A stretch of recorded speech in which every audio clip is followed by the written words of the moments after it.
Okay, so we're all ready to start the wash process. I've put the motherboard and other cards and components down here in the bottom half of the dishwasher. Anything that's got a card is going to go here in the bottom. These little kits are great for handling little plastic parts, that small little heat sink, small little cable.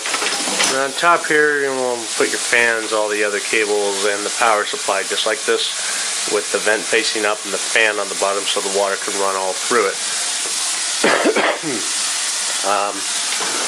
The other thing you want to check is make sure that there are no cables hanging down underneath that'll interfere with the wash arm.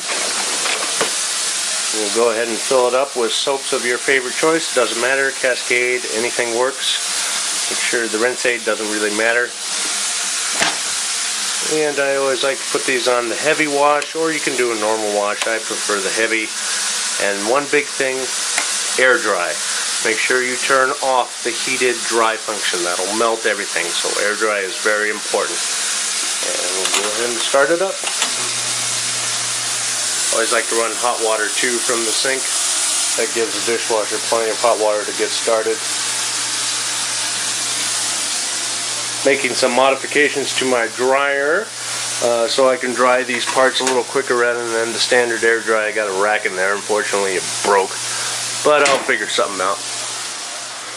Again, just a reminder, drives don't go through, and processor and battery up, motherboard don't go through. I've already washed the case outside and turned out pretty nice. Once the dishwasher gets going, we'll dry those electronic components and we'll put it all back together pretty soon here, just to show you that this is the real deal.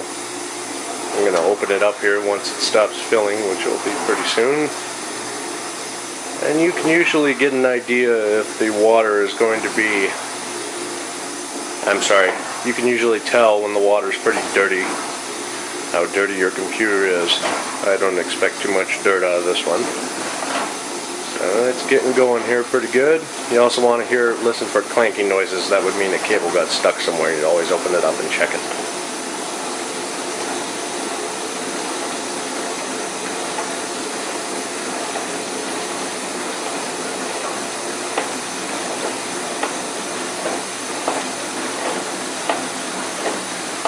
And almost full here. I'll just open it up one more time when it's done filling, just to check it.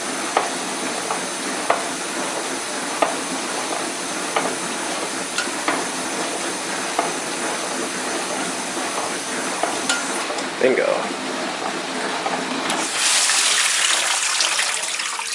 And no cables. You can also tell if something's gonna float around pretty quick. And so far we look good. Go ahead and continue the wash. And next video we'll be drying these components in our dryer here, which I still have to make the modifications on, and putting it all back together and firing it back up.